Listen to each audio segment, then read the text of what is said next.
1200 টাকা করে সবাইরে নাকি একটা করে গেঞ্জি দিবেন, ভালো রিসোর্টে নিয়ে যাবেন, আবার সুইমিং পুলে গোসল করাবেন। ওমর ভাই এটা কিন্তু আপনার কাছে কোনোভাবেই আশা করি নাই। আপনি যদি প্রত্যেকটা টিকটকার প্রত্যেকটা কাপল ব্লগারদের এভাবে রোস্ট করতে থাকেন তাহলে তো আমাদের মতো পাতি রোস্টার না খেয়ে মারা যাবে। একটা ফলোয়ার ডান হিসেবে আমাকে এই মিলন মেলা সফল হইল। ওমর ভাই আপনি ফানি কন্টেন্ট বানাবেন, ফানি ভিডিও বানাবেন, ফানি ভিডিও দেখে আমরা মজা নিব, জাস্ট মজা নিব। কিন্তু আপনি যদি টিকটকার আর কাপল ব্লগারদের এভাবে রোস্ট করতে থাকেন তাহলে তো আমাদের মতো পাতি রোস্টারদের ভিডিও কেউ দেখবে না। ঠিক বলেছো। তখন তো আমাদের ইনকাম বন্ধ হয়ে একদম বাতে মারা যাব। ভাই আপনি আমাদের বাত মারেন না প্লিজ, আপনি আমাদের বাত মারেন না। তো হে গাইস, উমরের নতুন ফানি ভিডিও কিন্তু চলে এসেছে। তো দেরি না করে চলুন উমরের ফানি ভিডিওটা একটু দেখে আসি। ওকে ওকে। আব্বা তাইলে কি আমাকে আর ছবি বানানি হইব না? ছবি তো আমি বানামু রে, কিন্তু চিন্তা করতেছি কেমনে বানামো, বাজেট নাই, নায়কের চেহারাও ভালো না। বুদ্ধি একটা পাইছি, এইবার আমরা একটা ভূতের ছবি বানামু। ভূতের ছবি বানাইলে অন্তত আমার মেকআপের খরচটা পয়সা যাইব, কারণ তোর চেহারা নতুন করে ভূত সাজানো লাগবে না। আর ভূতের ছবি বানাইতে গেলে লোকেশন নিয়ে কোনো চিন্তা নাই, ভাঙাচোরা একটা বাড়ি আর একটু জঙ্গল এলে চলবো। এখন ভাবতাছি আমি এই ভূতের ছবিটার নাম দিমু তুফানের রাইতে ভূত। দর্শক ভিডিওটা দেখতে থাকেন, মজা পাবেন। ছবির কাম শুরু করি, স্কিপ না করে দেখবেন। কি রে ইদানিং দেখতেছি তুই মোবাইল চালায় ভালো টাকা ইনকাম করস। আরে এটা তো চাইলে তুইও পারবি। কেমনে? প্রথমে এই ভিডিও ডেসক্রিপশন বক্সে দেওয়া লিংক থেকে বিনামূল্যে যা আর একটা অ্যাকাউন্ট খুলে নে। আর অ্যাকাউন্ট খোলার সাথে সাথে তুই পেয়ে যাবি 10,000 টাকা ডেমো বোনাস, যেটা দিয়ে তুই ট্রেড করতেও পারবি এবং ট্রেডিং শিখতেও পারবি। আর ট্রেড শেখার পর তুই এই জায়গায় রিয়েল মানিও ইনভেস্ট করতে পারবি। আর এখানে ডিপোজিট করাও কিন্তু একদমই সহজ। উপরে দেওয়া ডান পাশে ডিপোজিট অপশনে ক্লিক করে বিকাশ, নগদ বা অন্যান্য মাধ্যমে তুই টাকা উইথড্র এবং ডিপোজিট করতে পারবি। তাছাড়া তুই কিন্তু তোর বন্ধুদের সাথেও রেফার লিংক শেয়ার করে আর্ন করতে পারবি। আর এখানে থাকছে 24 ঘন্টা কাস্টমার সার্ভিস, যে কোনো প্রয়োজনে তুই তাদের সাথে যোগাযোগ করতে পারবি। চল তাহলে তোরে এখন আমি একটা ট্রেড নিয়ে দেখাই। আর এখানে মার্কেট দিকে মনে হইতেছে মার্কেট উপর দিকে যাইবো, তো আমি একটা উপর দিকে ট্রেড নিলাম।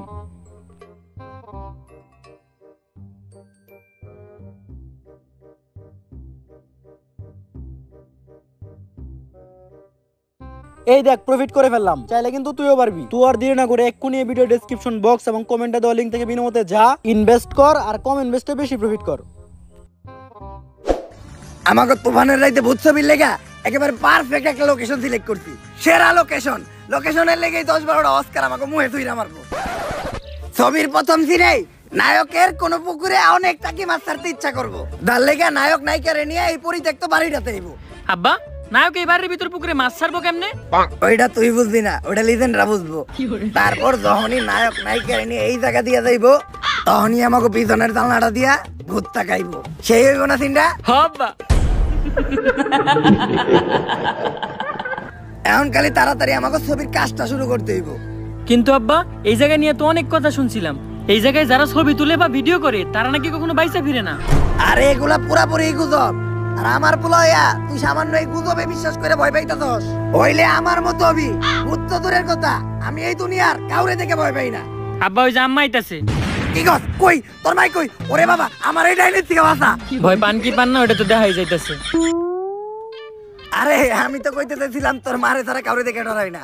তা এত সুন্দর লোকেশনে যেও চাইছি, তো এই লোকেশনে আমরা কয়েকটা ছবি তুলি।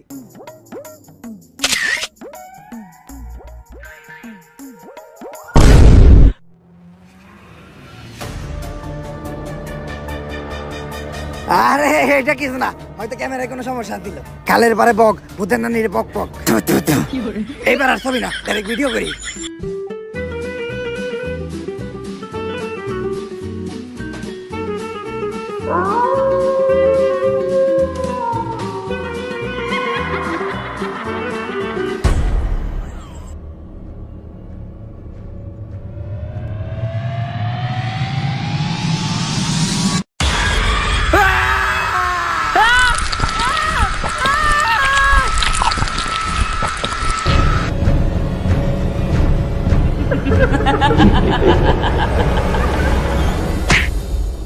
কি হইছে ভাই না? তুমি আমনে দৌড়াইতাছিলা কে? ওই জায়গায় মামা আমরা ছবি তুলতেছিলাম মামা, ওই মহিলা ভূত আমার বাপের টাইনে নিয়ে গেছে মামা। হেই সেরা, তোমরা না ছবি তুলবার গেছো কে? তোমরা জানো না ওই জায়গায় চঞ্চলা থাকি? ওই জায়গায় যেই ছবি তুলে অথবা ভিডিও করে তারাই আর চঞ্চলা বাঁচতে দেয় না। মামা আপনি কিছু একটা করেন মামা, আপনি আমার বাপের বাঁচান মামা। একটা উপায় আছে, নারীতলা বট গাছের নিচে এক বয়রা বাবাই বহে, উনি কিছু একটা করতে পারবো। এই কালি বাদ দে, সাপ বাদ দে, ইন্দুর বাদ দে, দুরা বাদ দে, যাচ্ছে বাইরো। বুঝছিন যাবামু সব নামামু যাইরা, জলদি চলে আসেন বটগাছের নিচে, বসা আছে বাবা বইরা। ভাই এই যে সব কাজকর্ম বাদ দিয়ে ভন্ডামিটা শুরু করলেন, আমরা কি কোনো কাস্টমার পামু? কানাই বুদাই, পিল্লাই হুদাই। আরে কানা, সবচেয়ে বড় ব্যবসায়ী হইলো এই তাবিজ বেচার ব্যবসা। তার উপর আবার টিকটকার করে দিয়ে সস্তায় 500 টাকা একটা প্রমোশন করাইছি। দেশের কোনায় কোনায় এই বয়রা বাবার নাম ভাইরাল হয়ে গেছে গা। একটু পরে কাস্টমারের জায়গা দিতে পারবো না। এই তুই একটু চিল্লাই ডাক। হইতে থাক, তুই ডাক। এ ভূত জিন যা আছে সব নামাইব যাইরা, বট গাছের নিচে বসে আছে বাবা বয়রা। বাবা, কি হইছে বৎস? বাবা আপনি আমার বাবারে বাঁচান বাবা।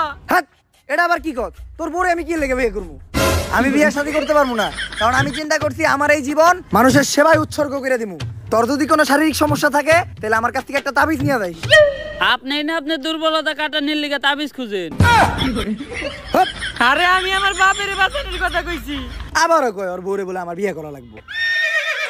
এ ভাই, এ হালাই বয়রা, আপনার কি সমস্যা ওইটা আমারে কন। হ্যাঁ ভাই, এখন কন।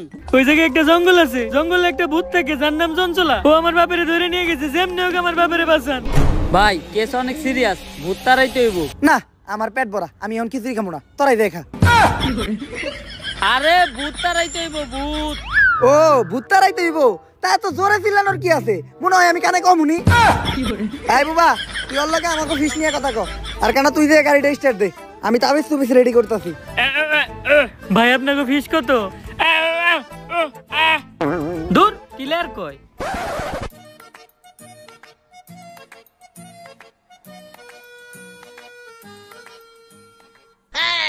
কিরে, হুন্ডার চাবি দোকানের ফুটা তো বড় হইলো কেমনি? আর স্টার্ট নেই নাকে? তুই এটা কি করতেছস? ভাই হুন্ডা স্টার্ট দিতাছি, কিন্তু চাবি দোকানের ফুটা